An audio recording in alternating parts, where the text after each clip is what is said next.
నిజంగా చేంజ్ ఏం లేకపోతే ఒకప్పుడు స్టార్ హీరోస్కి కథ చెప్పి సినిమాలు తీద్దాం అనుకుని తిరిగిన బండి సరోజ్ తర్వాత మీ అంతటా మీకు పెద్ద పెద్ద ప్రొడ్యూసర్స్ కాల్స్ చేసినా కానీ మంచి ఆపర్చునిటీ ఇస్తాం, మంచి కథలు ఉంటే ఈ హీరోకి రెడీ చెయ్యి, పలానా రామ్ చరణ్కో పలానా మహేష్ బాబుకో రెడీ చేయి అన్నా కానీ ఎందుకు రిజెక్ట్ చేశారు మరి అప్పుడు?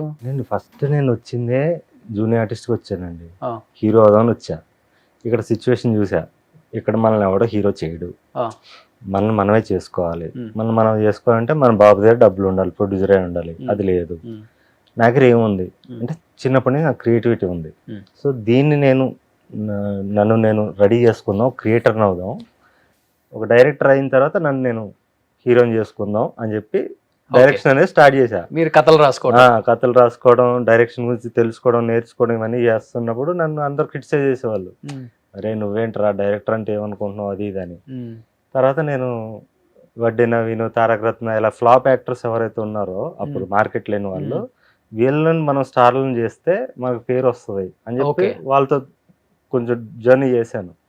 6 months అయింది, 1 year అయింది, నాకు పని అవ్వట్లా.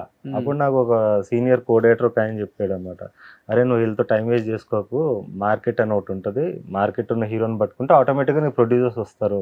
ఓహో ఇలా ఉంటుందా అని మార్కెట్ ఎవరెవరికి ఉందని అడిగా. అప్పుడు గోపీచంద్, మహేష్ బాబు ఇలా పేర్లు చెప్తే అవి పట్టుకుని వెళ్ళా. అంతే తప్ప నాకు ప్యాషన్ డైరెక్ట్ అప్రోచ్ అయ్యాను. ఆయన జర్నీ ఉంటుంది, టిఎన్ఆర్ ఇంటర్వ్యూలో ఉంటుంది మొత్తం.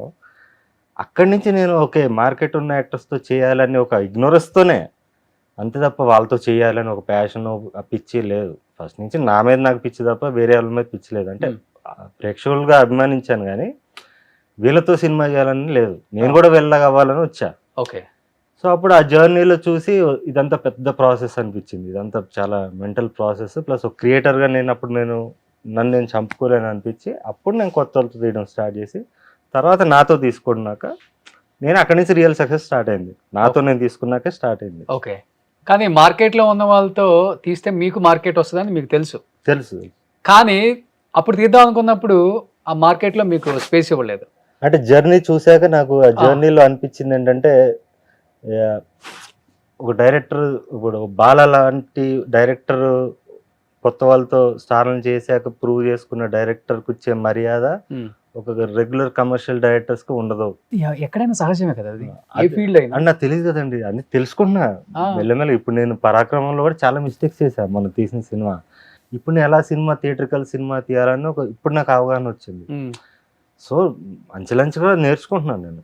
నాకు తెలియదు అంటే ఇప్పుడు సహజంగా చెప్పండి, మీరు కూడా ఇప్పుడు కొద్ది గొప్ప నేర్చుకున్నారు, డైరెక్ట్ చేశారు కాబట్టి.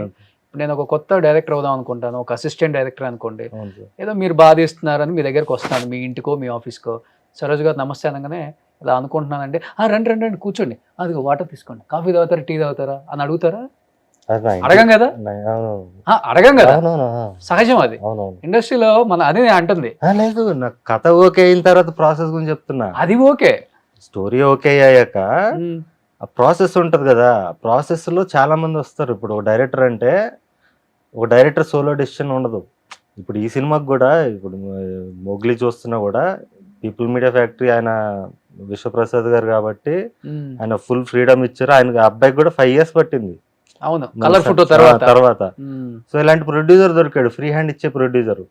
తను కూడా చాలా ఎదుర్కొన్నాడు. అవును. ఇప్పుడు సో అవి ఉంటాయి, ఆటోమేటిక్గా ఉంటాయన్న విషయం నాకు ఆ జర్నీలో తెలిసింది. నేను ఎలా వచ్చానండి, బేసికల్లీ ఓ జూనియర్ ఆర్టిస్ట్గా హీరో అయిపోదాని వచ్చా. నేను చాలా అందంగా ఉన్నాను, నేను బాగా యాక్ట్ చేస్తాను, నన్ను ఎవడొకటి హీరోని చేసేస్తాడని మూర్ఖత్వంతో వచ్చా. అక్కడి నుంచి నేను అంచెలంచెలుగా అన్ని నేర్చుకుంటూ వస్తున్నా. ఇప్పటికీ నేను నేర్చుకుంటున్నా. ఓకే.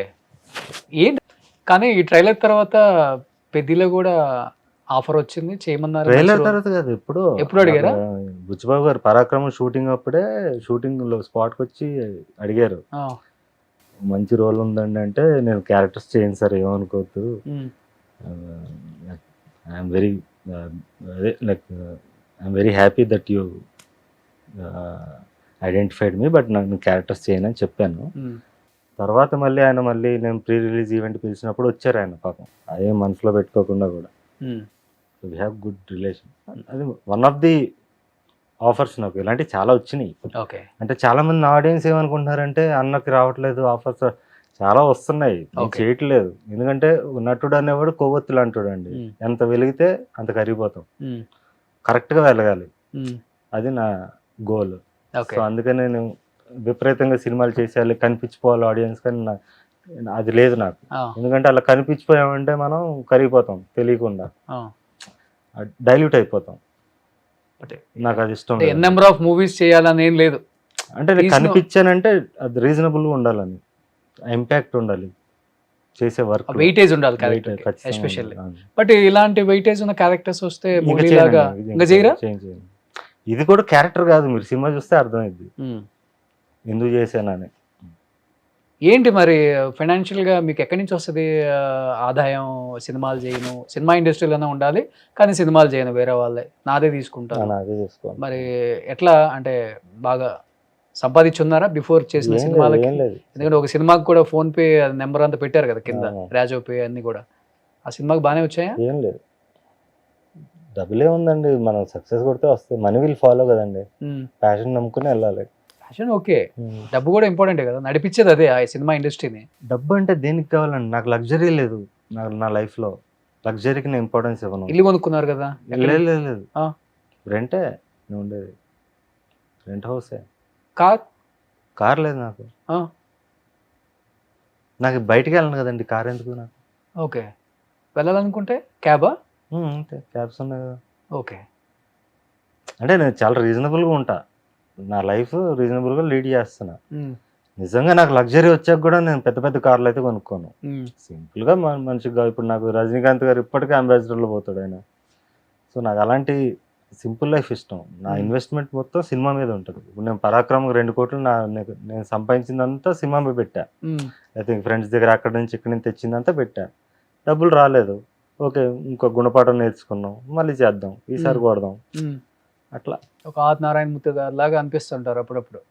అదే నేను కమర్షియల్గా కొట్టాలి. ఆయన కూడా సినిమా మీద సంపాదించిన సినిమా మీదే పెడుతుంటారు. ఓకే, ఆయన లైఫ్ స్టైల్ అంటే, ఆయన లైఫ్ స్టైల్ నిజంగా గ్రేట్. ఆయన గ్రేట్ అండి. ఎవరు ఉంటారు అట్లా? అవునండి. ఆయన మళ్ళీ మధ్య మధ్యలో క్యారెక్టర్లు చేశారు, ఆయనకి సొంత ఇల్లు లేదు. క్యారెక్టర్స్ చేయలేదు కదండి. చేశారు ఆయన కొన్ని. అవునా, ఆయన మామూలు సినిమాలు చేయను అంటాడు అంట కదా. కొన్ని సినిమాల్లో చేశారు. ఓకే ఓకే, అంటే అది ముందు చేశారు, బిఫోర్ చేశారు. ఒక్కసారి ఆయన స్టార్డమ్ వచ్చాక పూరియానాథ్ గారు కూడా చెప్పారు ఇంటర్వ్యూలో, టెంపర్గా అడుగుదాం అంటే కూడా నేను సినిమాలు చేయను డబ్బుల కోసం అని చెప్పారు ఆయన.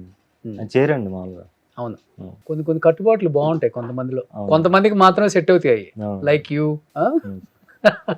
నేను అది కూడా 2020 కరోనా వల్ల నేను మారానండి. అంటే మన కథలు సామాన్యుడికి దగ్గరగా ఉండాలి, వాడి జీవితాన్ని వాడు అద్దంలో చూసుకునేటట్టు ఉండాలి అని అక్కడి నుంచి వాటిని కమర్షియలైజ్ చేసుకుంటూ వస్తున్నాను. ఓకే, అంటే మరీ ఆర్ట్ ఫిల్మ్స్ కాకుండా ఈ కమర్షియల్ హంగులు కూడా ఉండేటట్టు ఆ విధంగా వస్తున్నాను నేను. ఓకే. సుమన్ టీవీలో మీ పర్సనల్ అండ్ బిజినెస్ ప్రమోషన్స్ కోసం కింది నెంబర్కి కాంటాక్ట్ చేయండి.